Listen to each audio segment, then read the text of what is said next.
आप सभी हरियाणा प्रदेश वासियों को मेरी तरफ से राम राम। आज हरियाणा के हम 25 मुख्य समाचार आपके लिए लेकर आए हैं। आप हरियाणा के कौन से जिले से हमारी वीडियो देख रहे हैं कमेंट सेक्शन में जरूर बताएं और साथ ही इस वीडियो को एक लाइक और चैनल को सब्सक्राइब कर लीजिएगा। तो चलिए आज के हरियाणा के मुख्य समाचारों पे नजर डालते हैं। आईपीएस पूर्ण कुमार कांड पर बड़ी अपडेट आई है, वीडियो में आगे बताएंगे।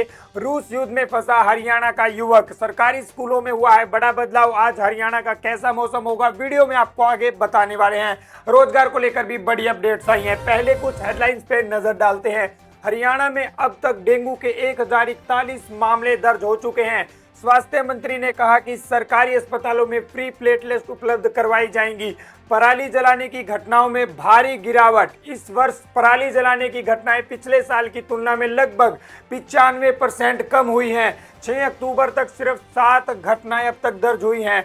आज 9 अक्टूबर को करवा चौथ का त्योहार मनाया जाएगा। रात 10:54 से पूजा आरंभ हो जाएगी और अगले दिन सुबह 7:38 तक इसका अस्तित्व रहने वाला है। हरियाणा में 23 से 25 अक्टूबर तक राज्य स्तरीय खेल महाकुंभ होने वाला है। इस महाकुंभ से पहले 11 से 13 अक्टूबर को जिला स्तरीय खेल प्रतियोगिताएं होंगी।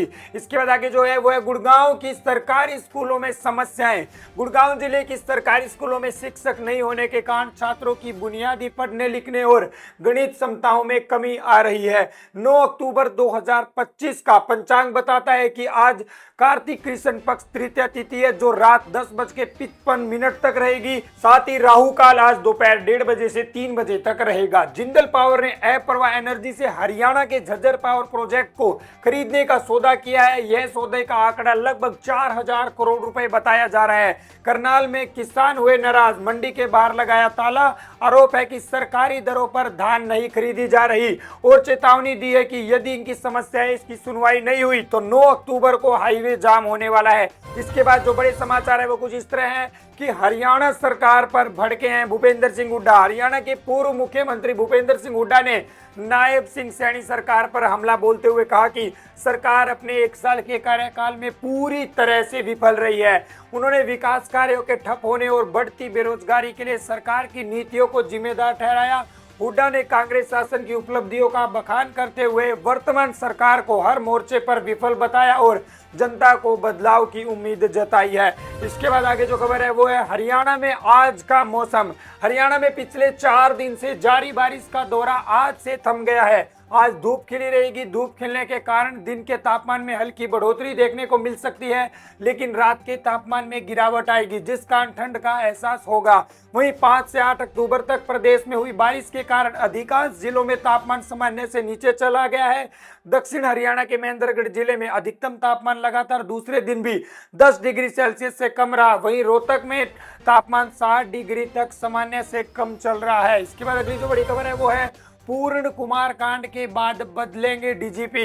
हरियाणा के सीनियर आईपीएस वाइस पूर्ण कुमार के सुसाइड मामले में पत्नी आईएएस अमनीत पी कुमार से सीएम नायब सिंह सैनी ने चंडीगढ़ के सेक्टर 14 में स्थित सरकारी आवास में 1 घंटे तक मुलाकात की। इस दौरान आईएएस अमनीत ने मुख्यमंत्री को 2 पन्नों की शिकायत सौंपी जिसमें आईजी द्वारा लिखे सुसाइड नोट में शामिल अधिकारियों को सस्पेंड करने, गिरफ्तार करने और परिवार को सुरक्षा प्रदान करने की मांग की है। इस पर सीएम सैनी ने कुछ घंटों का समय मांगा था। इसके बाद से ही हरियाणा के डीजीपी को पद से हटाने की चर्चाएं तेजी से बढ़ गई हैं। इसके बाद अगली जो बड़ी खबर है वो है महेंद्रगढ़ में मिले चांदी के सिक्के। गांव चेलावास में बुधवार देर शाम उमराव सिंह सेठ की पुरानी हवेली को तोड़ने के बाद मलबे में चांदी के सिक्के मिलने की घटना ने क्षेत्र में सनसनी फैला दी है। अनाज मंडी के पास बुलडोजर से मलबा समतल करने के दौरान कुछ लोगों को चांदी के सिक्के दिखाई दिए, जिसके बाद यह खबर जंगल में आग की तरह फैल गई। ग्रामीणों के अनुसार मलबे में 100 से अधिक चांदी के सिक्के अभी तक मिल चुके हैं। इसके बाद अगली जो बड़ी खबर है वो है सरकारी स्कूलों के टीचरों पर अपडेट। हरियाणा सरकार ने सरकारी स्कूलों में शिक्षकों की उपस्थिति और गतिविधियों पर निगरानी बढ़ाने के लिए नया नियम लागू किया है। अब सभी स्कूलों में डेली मूवमेंट रजिस्टर अनिवार्य रूप से मेंटेन किया जाएगा। शिक्षा विभाग ने इसके लिए सभी जिला अधिकारियों जिला प्राथमिक शिक्षा अधिकारियों और डीपीसी को निर्देश जारी कर दिए हैं। इसके बाद अगली जो बड़ी खबर है वो है 9 मिनट में 2.5 करोड़ रुपए की चोरी। बहादुरगढ़ के मुख्य बाजार स्थित कोमल ज्वेलर्स में देर रात एक बड़ी चोरी की वारदात सामने आई है। दिल्ली नंबर की वैगनर कार में सवार 5 बदमाशों ने महज 9 मिनट में करीब 2.5 करोड़ रुपए के आभूषण और नकदी पर हाथ साफ कर लिया है। यह वारदात शहर थाना से मात्र 500 मीटर की दूरी पर हुई, जिससे पुलिस की सुरक्षा व्यवस्था पर सवाल खड़े किए जा रहे हैं। इसके बाद अगली जो बड़ी खबर है वो है अमन सहरावत पर 1 साल का लगा बैन। भारतीय कुश्ती महासंघ ने एक बड़ा फैसला लेते हुए पेरिस ओलंपिक में कांस्य पदक जीतने वाले रेसलर अमन सहरावत पर बड़ी कार्रवाई की है। WFI ने अमन को 1 साल के लिए निलंबित कर दिया। इस बैन का ऐलान होने के बाद अमन अगले 1 साल तक रेसलिंग से जुड़ी किसी भी गतिविधि में हिस्सा नहीं ले पाएंगे।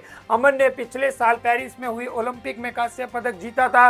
वह सबसे कम उम्र में ओलंपिक मेडल जीतने वाले भारतीय बने थे। अमन ने सिर्फ 21 साल 24 दिन की उम्र में ओलंपिक मेडल अपने नाम करा था। इसके बाद अगली जो खबर है वो है हरियाणा में 3 दिन स्कूलों की छुट्टी।